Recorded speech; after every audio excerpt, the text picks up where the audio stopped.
सभी को सुरेंद्र का प्रेम भरा नमस्कार। इस समय सुबह के 3:45 बजे हुए हैं। मैं यहाँ पार्क में आया हुआ हूँ। पार्क में सन्नाटा है, कोई नहीं इस वक्त है। 24 घंटे होते हैं एक दिन में। 23 घंटा परिवार को दे दो, दुकान को दे दो, काम को दे दो। 1 घंटा अपने लिए बचा लो। सुबह जल्दी उठा करें, टहला करें, अपने आप से बातें किया करें। मुझ में क्या कमी है, हमें क्या करना चाहिए, क्या काम करना चाहिए, कैसे प्रगति हम करेंगे हम। तो सुबह के वक्त शायद दुनिया सोई होती है, दैवी शक्तियाँ विचरण कर रही होती हैं, वो हमारा मार्गदर्शन करती हैं।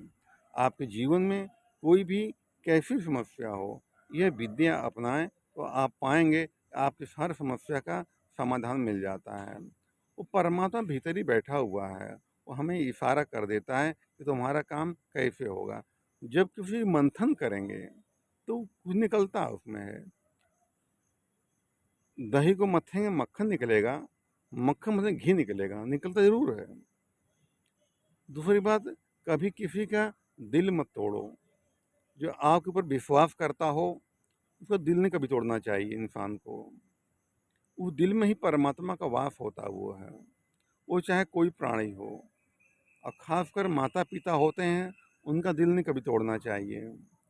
जिस माता पिता ने पैदा किया, पढ़ाया लिखाया, इस काबिल बनाया कुछ कर सको, उसी की आज पीढ़ियाँ आ रही हैं, जो नई पीढ़ी है उनकी बात नहीं मानती है, उनकी कद्र नहीं करती है। माँ बाप का दिल बहुत दुखी होता है।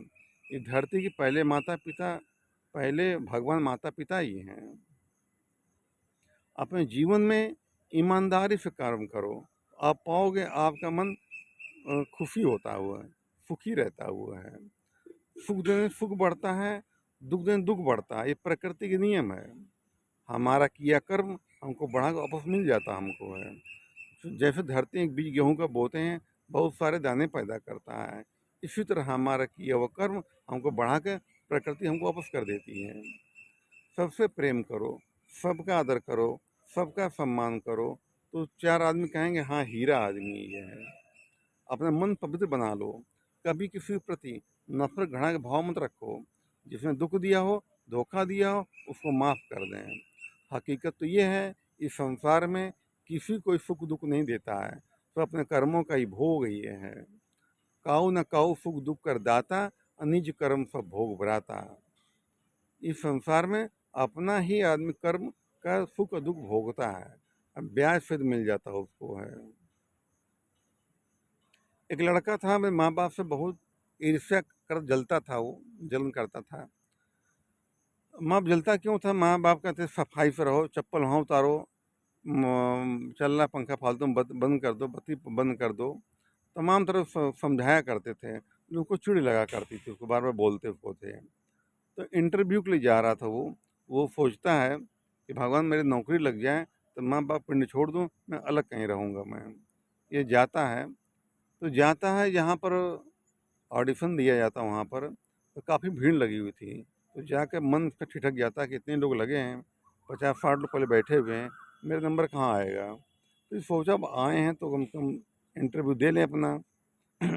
तो कमरे में बैठ जाता है, तो कम देखता है कि दिन का टाइम है, बत्ती जल रही है।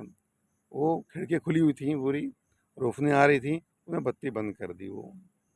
फिर देखता है क्या है, 2 कुर्सियाँ जो है उल्टी पड़ी हैं। कुर्सी जाके उठा देता, खड़ी कर देता है वहाँ पर।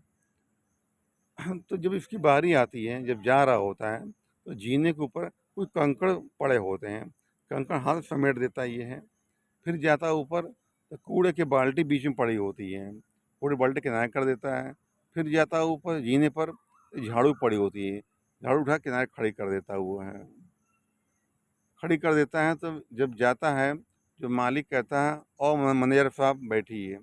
ये हक पका जाता है, अभी मैं इंटरव्यू दिया नहीं है, और मैनेजर साहब कह रहे हैं बैठिए। कह रहे सर मैंने कुछ अभी किया ही नहीं इंटरव्यू।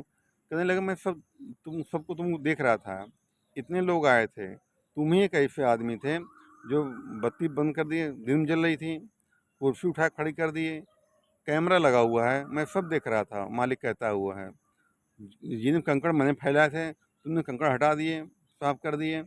कूड़े बाल्टी हमने रखी थी जीने पर, तुमने किनारे कर दी, झाड़ू बीज हमने रखी थी, तुमने उठा खड़ी कर दी।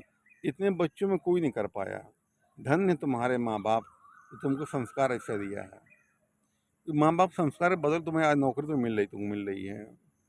ये जब बात ये सुनता है तो उसको दिल में धक्का लगता है कि मैं कितना माँ बाप को परेशान करता था और मुझे उनके संस्कारों द्वारा मुझे नौकरी लग रही है। आता है, दोनों माँ बाप को बैठा लेता है और इतना रोता है, इतना रोता है, इतना रोता है कि सारा उसका मन में जो घृणा भाव सब थे सब मिट जाते हैं। हर माँ बाप चाहता है कि उसका लड़का अच्छा हो, अच्छा कर्म करे। जो बुरा आदमी होता है ना, उसका वो भी चाहता है कि मेरा लड़का अच्छे रास्ते पर जाए, अच्छे कर्म करे। अपने माँ बाप की बात मान कर काम करना चाहिए, कभी उनका दिल नहीं तोड़ना चाहिए, कभी दिल नहीं दुखाना चाहिए, क्योंकि उस माँ बाप में ही परमात्मा रहता है। भगवान की भले पूजा ना करो, ज़रूरत नहीं है कोई करने की है। माँ बाप की पूजा करो, जितने जाते भगवान वो हैं, वही फल दे देते हैं। कोई इंसान माँ बाप की सेवा करता है, लाख सेवा करता है वो, लेकिन अगर उनकी बात नहीं मानता तो बेकार वो है। जैसे हम आप किसी भगवान को मानते हैं, राम को मानते हैं, तो राम के आदर्श क्या हैं? राम ने कर्म क्या किए? राम ने हमें संदेश क्या दिए हैं? उससे प्रेरणा लेनी चाहिए। असली पूजा हमारी वही होती है। भगवान हनुमान को मानते हैं, तो हनुमान जी के कर्म क्या थे वो? क्या कर्म किए उन्होंने? उन कर्मों से शिक्षा में क्या मिलती है? वो हमें लेना चाहिए, तभी हमारी असली पूजा हमारी होगी। इसलिए किसी भी जीव की सेवा करें, वो परमात्मा के असली सच्ची उपासक हैं, सच्ची सेवा होती है। जिसको मानते हैं, उनके वचनों को मानें, तभी उनकी हमारी असली पूजा होती है हमारी। धन्यवाद।